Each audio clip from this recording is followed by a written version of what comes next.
সর্বস্তরের মানুষের শ্রদ্ধা ভালোবাসায় সিক্ত হলেন জাতীয় অধ্যাপক ডক্টর এম আর খান। 2 দফা নামাজে জানাজার পর তার মরদেহ রাখা হয় কেন্দ্রীয় শহীদ মিনারে। সেখানে তাকে শেষ শ্রদ্ধা জানান সর্বস্তরের মানুষ। আরও 2টি জানাজার পর তার মরদেহ দাফনের জন্য নিয়ে যাওয়া হবে সাতক্ষীরার রসুলপুরে। শনিবার রাতে নিজ হাতে গড়া সেন্ট্রাল হাসপাতালের হিমঘরেই রাখা ছিল অধ্যাপক ডাক্তার এম আর খানের মরদেহ। রোববার সকালে সেখানেই হয় প্রথম জানাজার নামাজ। দীর্ঘদিনের সহকর্মীরা ফুল দিয়ে বিদায় জানান অভিভাবক প্রিয় স্যারকে। দ্বিতীয় জানাজার নামাজ হয় তার দীর্ঘদিনের কর্মস্থল বঙ্গবন্ধু শেখ মুজিব মেডিকেল কলেজ বিশ্ববিদ্যালয় প্রাঙ্গণে। সেখান থেকে তার মরদেহ নিয়ে যাওয়া হয় কেন্দ্রীয় শহীদ মিনারে।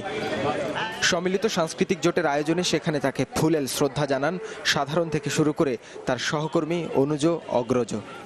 এত ভালো শিক্ষক ছিলেন যিনি প্রতিটা ছাত্রকে কি শিখিয়েছেন, ওষুধের চিকিৎসা নয়, ভালো ব্যবহারটা উনি বারবার বলেছেন।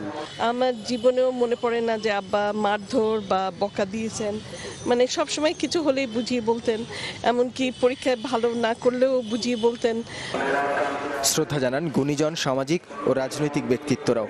তরুণ যারা আছে মানুষের চিকিৎসা সেবার ক্ষেত্রে তারা তারপর অনুসরণ করে মানুষ সেবা করবে, এটা আমরা আশা করি।